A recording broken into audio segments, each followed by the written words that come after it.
We've reached the WSL winter break and Matchweek 10 signed off 2024 in style. Both Chelsea and Man City dropped points with Bompastor's Blues blemishing their otherwise perfect record and City outplayed by Brian Sorensen's Everton. Elsewhere we saw narrow wins for Man United and Arsenal, whilst Aston Villa claimed a crucial win in their fight against relegation. This is our Matchweek 10 WSL review. Alright, let's get into it then. Matchweek 10 of the WSL season, a game week and a set of fixtures that I think going into the weekend looked like a formality. However, throughout the weekend, Harry, they were anything but. Yeah, very much so, as you say. It looked to be a reasonably predictable game week. We saw it was mostly, the top sides going to the bottom sides, and you were expecting some kind of, usual wins, and that wasn't the case. It wasn't the same amount of goals as last game week, but in terms of action and in terms of drama, it absolutely delivered. Yeah, and I think we went last week from every team winning 4-0 to suddenly the league looking close again. There were calls in the week that the league was getting boring and the gap between the top sides and the bottom sides was too big. This weekend, I think, has completely disproven that myth. Let's get into the first game then. The upset of the league leaders. Leicester City won, Chelsea won. The first drop of points for Chelsea this season. Harry, what went wrong for the Blues in this game? It was Chelsea's problem was it was very, very difficult after that goal from Goodwin. Leicester did exactly what they did. They had one shot on target, they scored one goal, and then because they're a really good defensive unit, Chelsea gave them something to defend, and Leicester hung on. And as we saw as a kind of theme over the weekend, if you give a really if you give the underdog a lead or something to defend, if they're really good defensively, they will hang on, and that is exactly what Leicester did here. And it just got frustrating for Chelsea, I think, the fact that every time they came forward, the ball didn't get in the back of the net. Every time Leicester cleared the ball, every time Leicester made a block, it got more and more frustrating for Chelsea. And I think as the game went on, it actually got harder for Chelsea to score because it was getting to the point where it was just like, you can tell that you just felt that Chelsea weren't going to find the back of the net. Obviously, they did get one in the end, but after that, on the day, that draw looked really, really poor, and it was a big drop of points for Chelsea. But I think that for Chelsea, it was very frustrating. Bompastor was definitely not happy with the performance. No. I don't think it's panic stations. I don't think Chelsea were terrible, like everyone's been saying, but it certainly wasn't a good performance. Yeah, I thought there was a lot of inclinicality as well. Created a lot of chances. First half was just poor. 6 shots, 1 on target in 45 minutes against the side who are in the relegation battles. Just simply not good enough. Leicester, they had 2 shots. They put 1 on target. That was a big chance. They put it away. Good goal from Missy Goodwin. The second half was a different story, though. Leicester didn't have a shot at all. Chelsea had 76% of the ball, 22 shots, 5 on target, 1 big chance which they missed. But the problem was they didn't create high-quality chances and they didn't take enough shots. Yeah. And the shots they did take, weren't on target. They just lacked clinicality throughout this game, really. And if it wasn't for a brilliant strike from Vika Captain, this probably would have been a Leicester win. Leicester, fantastic defensively. We've seen that all season. We've got to give Amandine McKellar flowers for that because they have been a really good defensive unit all campaign, and that was maintained into this game. Yeah, very much so. And I think, Amandine McKellar is one of the only managers that can take on Sonia Bompastor. Obviously, their most recent game was Lyon versus Reims, and that was a 2-2 draw. So if you want to beat Bompastor, just get Amandine McKellar in. But yeah, another really good... Is that aimed at Man City? Yeah, maybe. But yeah, I think that it was a really positive game for Leicester, and they will take they will hope to take momentum from it. I don't think they'll take too much from the performance, especially in the attacking department, but as a unit, defensively, really solid. For Chelsea, Chelsea have pride themselves, this season. The main thing for Chelsea has been the clinicality and the ruthlessness in front of the goal. They've put so many goals past team. Scored 7, 5, 4, 3 on multiple occasions now this season because we're so used to Chelsea creating loads of chances and creating loads of big chances. So it was a big surprise to see Chelsea only create 1 big chance in that second half. If we'd seen a Chelsea performance like we did at the start of the season, we would probably seen 3 or 4 in that half, and then suddenly they would have found the back of the net. But yeah, it was uncharacteristically bad in front of goal for Chelsea. Yeah, and you say that Leicester won't take much of the performance apart from a defensive department. Well, to be fair, it's their first point since the 20th of October. It's the first time they've scored since the 20th of October, which is a hell of a run because we're now into December. But I think they will take belief from this performance, if nothing else, because they've shown here they can compete with other teams. And And that is a crucial aspect of the game that they went and got a goal against Chelsea. They managed to hold on for a point against Chelsea. That is a huge result and a big performance. Let's move on then to the next game. Brighton 1, Tottenham 1. This is a game where neither side really got going until the last 10 minutes, and then it all exploded in the last 15 minutes with Beth England's goal in the 75th and then Olis Lager's strike in the 82nd. Hell of a strike by Olis Lager's, by the way. Really well taken. But yeah, this is a surprise result, I think, given Brighton and Tottenham's form and how they've both been performing relatively this season. Yeah, very much so. I'll be honest, I'm slightly surprised that Tottenham are somehow in the top half this season. I don't think they've played very well, but once again, their front line delivers, and more specifically, Beth England turns up and scores goals because she is an incredible striker on her day. Yeah. And yeah, Brighton, it was another really bizarre result. You know, they've had such a good season. They've put on some brilliant performances against, you know, certain teams in the league. You know, they gave Chelsea a brilliant game. They drew to United, but then they got torn apart by Arsenal, and then they've dropped points here to a Tottenham side who I don't think are brilliant. I think Brighton are much better than Tottenham, you know, tactically. So this was a big surprise to see Tottenham draw here, and I think Villa were very happy. There was a point towards the start of the season where they'd started pretty poorly, and I felt there was a little bit of pressure on Robert Villaharm, but the last few game weeks they've picked up some really good results, you know, against teams that I probably wouldn't have seen them beating, and now they find themselves kind of around the same area they were last season. So Tottenham have definitely done well to recover and to pick up after a poor start. Brighton, we know how good they are on their day, but for me at the moment they're starting to have a few. There's a few odd results creeping in, which could see them just start to drop down the table a little bit more. Well, ultimately, I think it sometimes comes down to quality. I think you look at this Brighton team, and yeah, there's a lot of quality in it, but there's still areas where I think they're slightly deficient. This game was a little different. I thought they were the better side for most of the game. Mm-hmm. Tottenham defended much better than we've seen in recent weeks, so that was a marked improvement. But Brighton took 9 shots on target. Eleanor Heaps made 8 saves. Wow. It's just a fantastic performance in goal. 5 block shots as well. In fact, of their 16 shots, only 2 weren't on target or blocked. Impressive. So, I thought Brighton were peppering that goal and it just wouldn't go in. You compare that to Tottenham, who only had 9 shots, 4 on target all game. So they created 2 big chances, though, and that was the key difference. Brighton couldn't really get the ball into a clear-cut opportunity. They had a lot of shots and they tested Eleanor Heaps a lot, but there weren't many clear-cut opportunities. Even Olis Lager's goal was from a really difficult angle. I mean, no one should be scoring from there. It's just a fantastic strike. So, yeah, it's a bit of a difficult one. I think Brighton, we're glad they took a point from it. It very much keeps that gap between them and Tottenham. There's now 6 points there between 5th and 6th. Realistically, yes, Tottenham could close that over the season, but if Brighton keep playing the way they are, they should be fine. Brighton have also had a bit of a drop-off recently because they played Chelsea last weekend, where I still think they played well, to be fair. Chelsea are just really strong. And then Tottenham here, they drop points. But I don't think it's a worry yet for Brighton. They weren't ever realistically in the Champions League fight. They were never realistically, though. But I think they're now in a position where they're not going to be bottom half, so they should be top half of the table.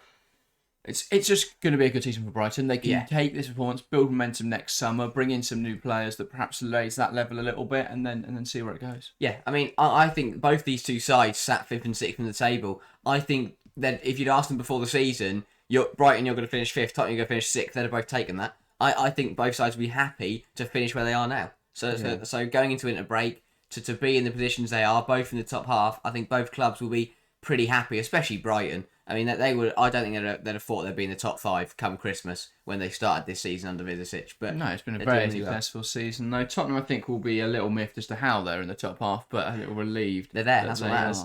And let's move on to our next big shock then of the weekend. Everton 2, Manchester City 1.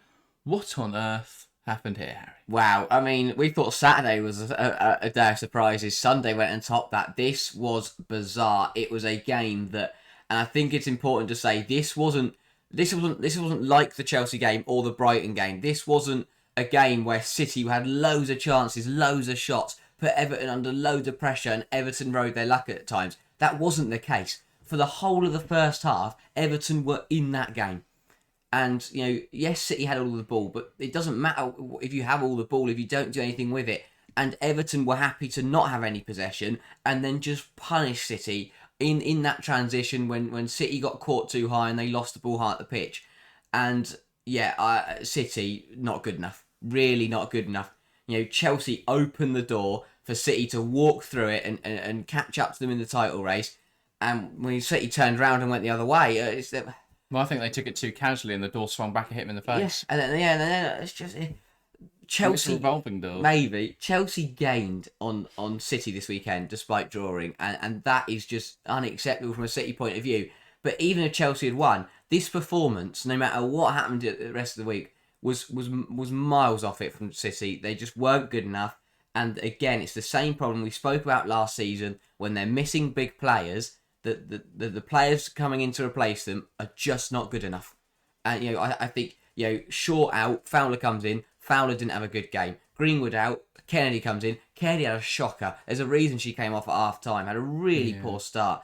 And it's just Hemp's out, and they're trying to shuffle, forcing Jess Park out wide, which we know isn't her best position. So I think it was a really poor performance from City, but credit to Everton. They were absolutely brilliant. It's their best performance of the season by a mile. They were superb in this game, defensively solid, looked brilliant on the counter, and if Tony Payne could shoot, then they could have won by more. Just release the trigger sometimes, didn't she? But yeah, Manchester City, again, it just shows an over-reliance on certain individuals, but we were well aware of that. We've learnt nothing new from this game. Hemp and Shaw are both key aspects of the squad, and that is going to be a big miss. I think you can give them a little bit of slack in the fact that they didn't have either Shaw or Miedema. So while we will criticise their recruitment because there are areas of the squad that don't have enough cover, they do have two players there. They do have Mary Fowler who can cover there, and they do have Poppy Pritchard coming through who they won't want to block the development path for. So I see why people are saying, well, they should have a backup to Shaw, but they do. Miedema was injured, and Fowler can usually do that job to a good standard. We've seen in the Champions League this season, Fowler come in and perform that role seamlessly. She's going to have a really tough job to do against Barcelona because that is a very difficult role. Shaw was fantastic in the reverse fixture. Be interesting to see how Fowler handles that responsibility. But yeah, first half, Everton were the better side. City's rest defence, which is the defensive line they leave on the halfway line when they're in attacking areas, was really poor again. And I thought they just overcommitted at every opportunity. Both fullbacks were going forwards, leaving just the two centre-halves and Yui Hasegawa. And while Yui Hasegawa is fantastic, while Alexandri's good and Kennedy can be good, they've really struggled to deal with Everton's fast breaks. The amount of times Everton were counter-attacking, they were finding Tony Payne in behind. Tony Payne, by the way, will get some slack because she didn't take her chances, she didn't really have shots, but the timing of the run and the execution of the run was really good, and the fact that she was able to get in behind and finish those opportunities, it was a really strong performance, I thought, from Tony Payne. Yeah, other than that, obviously the goals they scored were not the most glorious goals, but they were well taken. They recycled a corner for Hope to head home, and City just switched off in that moment. And Hayashi, it was a really decent strike. I think Keating probably could have done more with both of them, though. So slightly frustrating, I think, in that regard. But overall, I know City scored late on, but they didn't ever really look like scoring, and that's the worrying thing. They in this game, in total, 16 shots. They only put 6 on target and created 3 big chances, but they just never really looked like scoring. No. Despite that, and that for me is a really worrying sign for Manchester City. It's a huge drop of points. They should have closed 3 points off Chelsea. They're now even further behind the Blues. I think with United coming up at the start of January, it's a really tough period for City. They play United. They've got obviously Barcelona coming up this week. That game doesn't really matter. Then they've got FA Cup. Then they've got United. I can't remember who they play after that. I can have a look. And then they've got Arsenal, I think. Yeah, they go United, Villa, Arsenal. That if Villa are resurgent under Sean Gota, that could be a really difficult run of games. But even before that run of games, if they lose to Manchester United after the winter break, City could be in a position where they are 4th in the league come January. And that is not good enough. And then suddenly, but I think if City don't get top 3, Gareth Taylor's in trouble. He really is. Especially if they don't win a cup. If they don't win a trophy and they finish outside the top 3, Gareth Taylor's in big trouble. And I know we're only in December and there's a big winter break coming up, which is great timing for City. And obviously January they can try and reinforce if they're going to invest, but they've got to be careful because they could come out of that run of United, Villa and Arsenal and end up being 4th in the pack and a few points off the top 3. Yeah, indeed. And then they've got Manchester United again in the penultimate day of the season, which will be a really tasty game. Chelsea, of course, coming up in March will be good. As for Everton, they rise up to 9th in the table. 9 points now, level on points with Liverpool. What an insane situation. Everton started so poorly and have just picked up some incredibly shocking wins. The Merseyside derby win was very fortunate, but still they did well. After they got the goal, they did well to defend and hold on. This game was superb, and Everton, they had a game plan, they executed it perfectly. They were clinical, and it was I haven't seen Everton defend this well in a very long time across the last 2 seasons. So credit to them for that. Well, the Arsenal game. And that showed, we've seen this season, they can do that. They do that more consistently. They're not going to concede many goals. Won't. Then if they can keep counter-attacking with Tony Payne just running in behind all the time, eventually she's going to start scoring. Credit to Brian Sorensen. He got it right today. And using Payne in that role to be able to stretch the Man City team, to be able to look for those counter-attacks was really effective and made much more sense than Cassius Nice, who had that one glaring opportunity had 2 glaring opportunities actually, and just put them both wider over the bar. But for Everton, it's a huge 3 points and a perfect performance, really. And for City, it's a huge drop of points and a really worrying sign. Yeah, very much so. Hats off to Everton. Let's move on to the next one. A relegation 6-pointer, and the 3 points went the way of Aston Villa. Aston Villa 3, West Ham 1. This is a bit of a weird game. Obviously, Sean Goater coming in for his first WSL game in charge. Brought back Adriana Leon into first team contention, and that was a very good decision. She was excellent. Both her strikes were of high quality. The one from range was a great effort, and there's a tidy finish for the second strike. Obviously, Kenza Dali adding a third as well.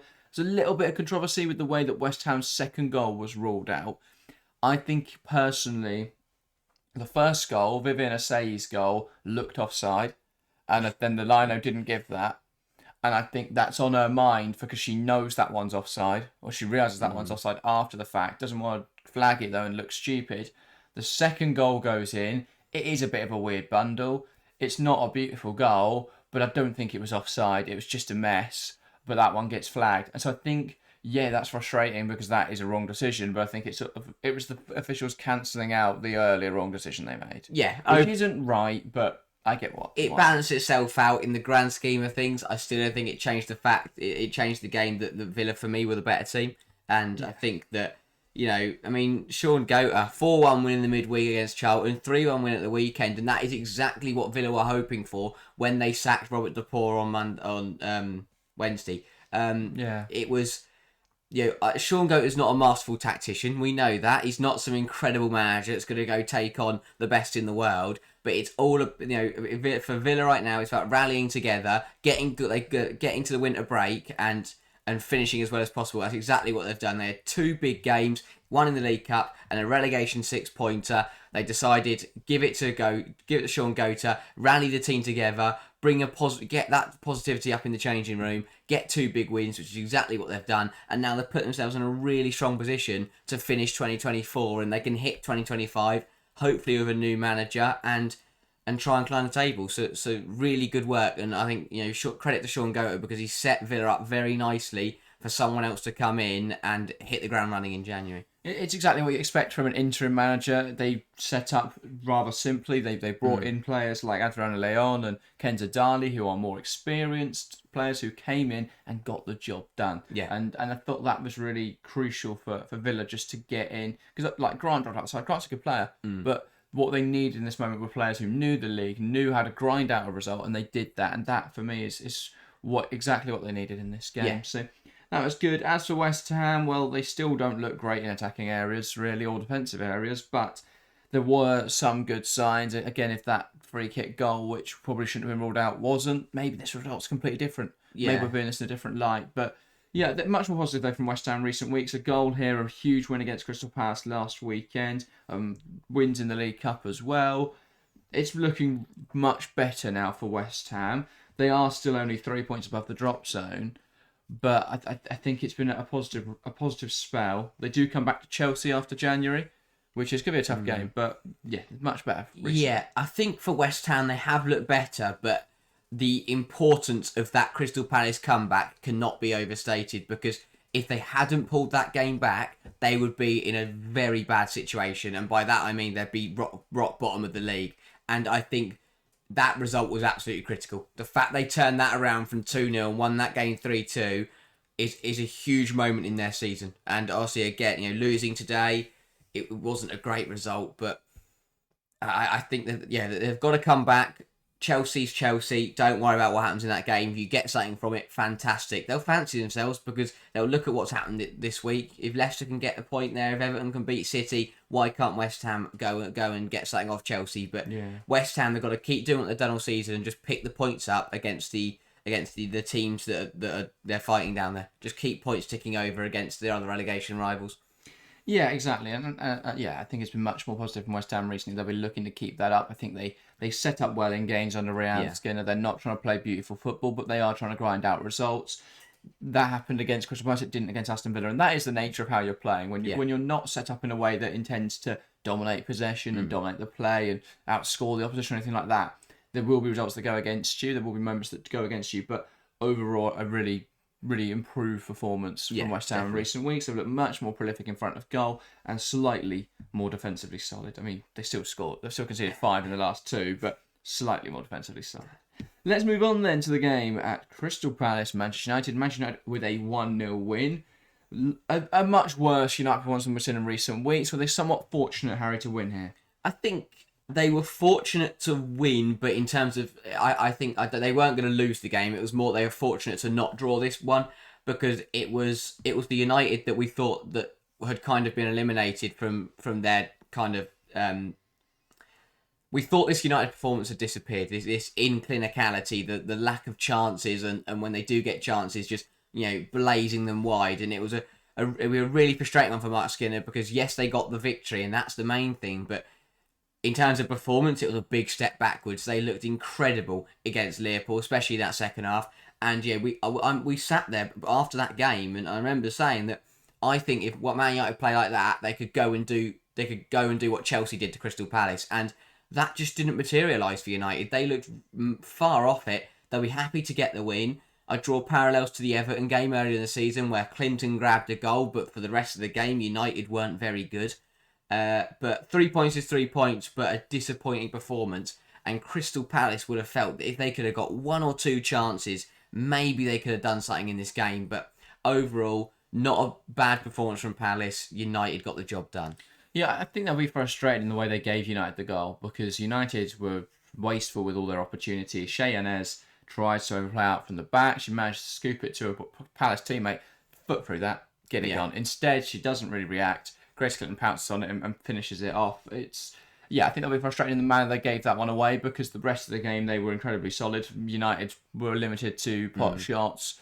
Yeah, they created 3 big chances. They missed all of them, but United just were very wasteful in this game. But they definitely created less opportunities than they have in recent games. You look at their shots in this one, it was down at 14. You consider their win against Liverpool, I think it was something like 27, I want to say, 21. So there is a big difference there.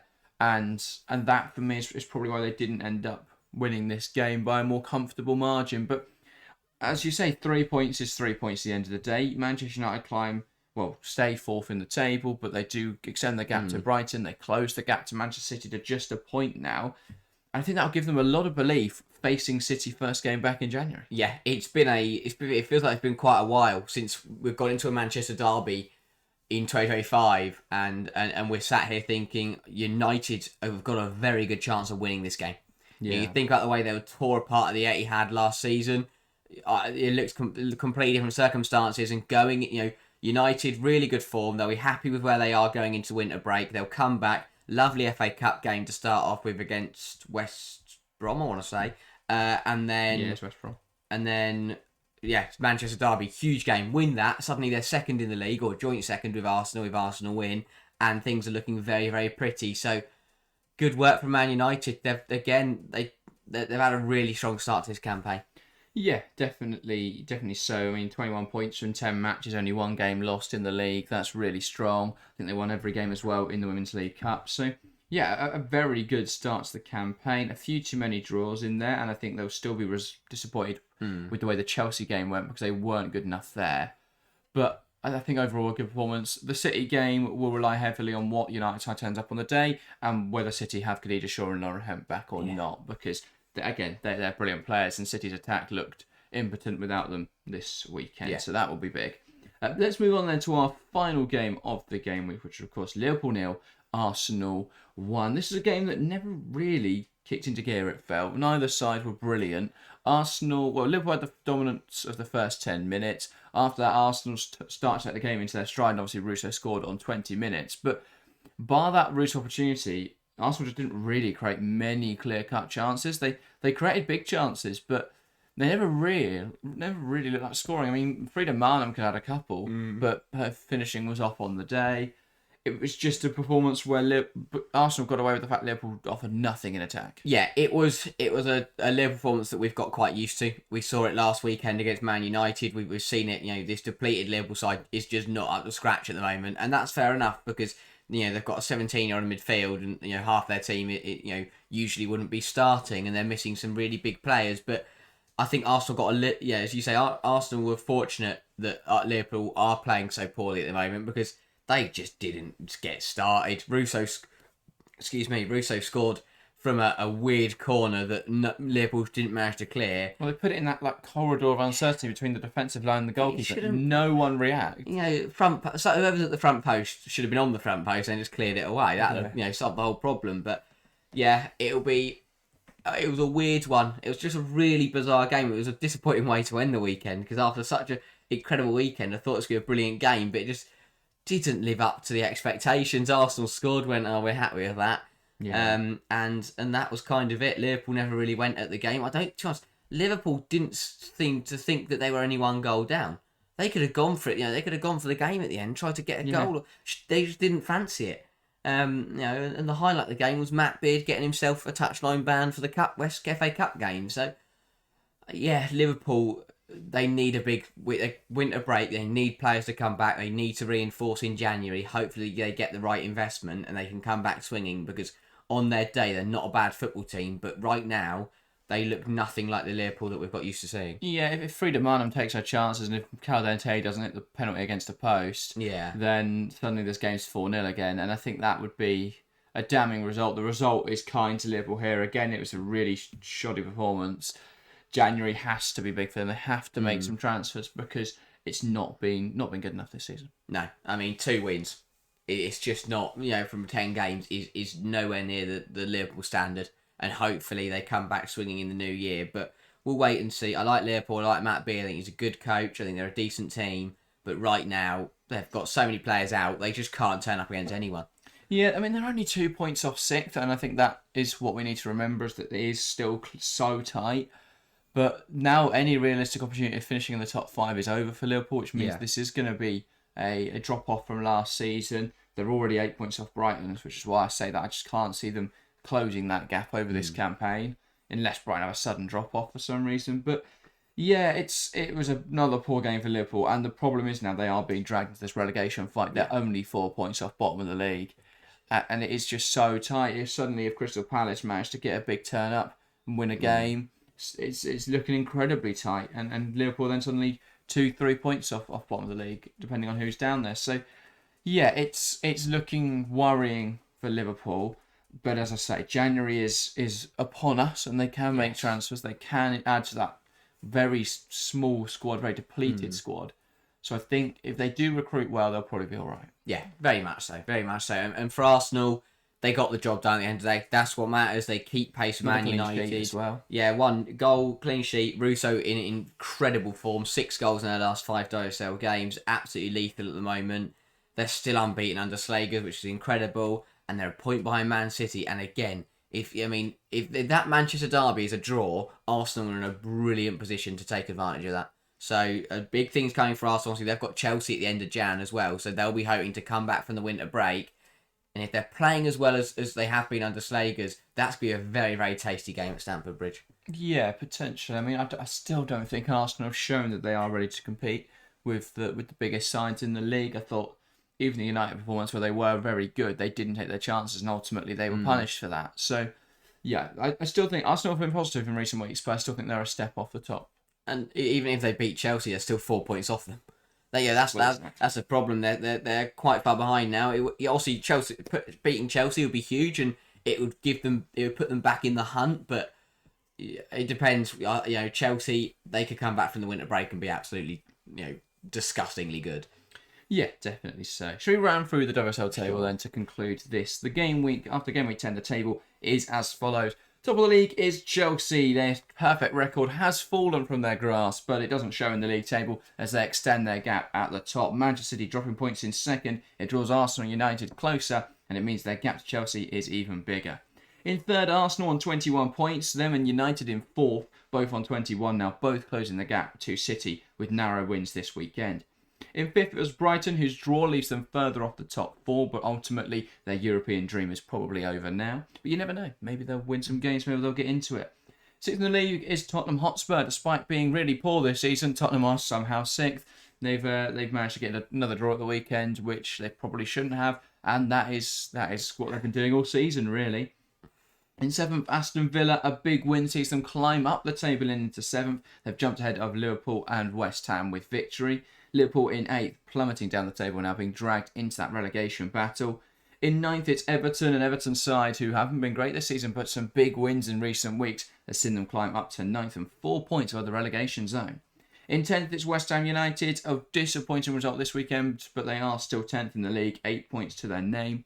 In 11th, a big draw for Leicester City this weekend, but ultimately they still look in a very precarious position in the table, and Crystal Palace, another loss at the bottom of the table, leaves them rooted for yet another week. But it's a narrow loss, and I think they can try to take some belief from that game. Yeah. Well, that's it. 2024 done and dusted for the WSL. Yeah. We'll be back in 2025. But yeah, very exciting stuff. We've still got Champions League fixtures this week, so look out for them. If you are watching this, then this is after the Euros group stage draw. So yeah, thanks everyone that joined us for that. But look out for our Champions League streams over the next few days. Other than that, we'll be back for the Women's FA Cup streams in January. We'll still be posting regularly over the winter break, so look out for that. We're planning on having a discussion about every single team in the WSL, what they've had, sort of discussing their first half of the season, what's happened, what's gone right or wrong, looking at what they need to do in the second half of the season, and potentially looking at some transfers as well. So look out for all of that. That, though, is everything from us today. Thank you guys very, very much for watching, and we'll see you next time. See ya.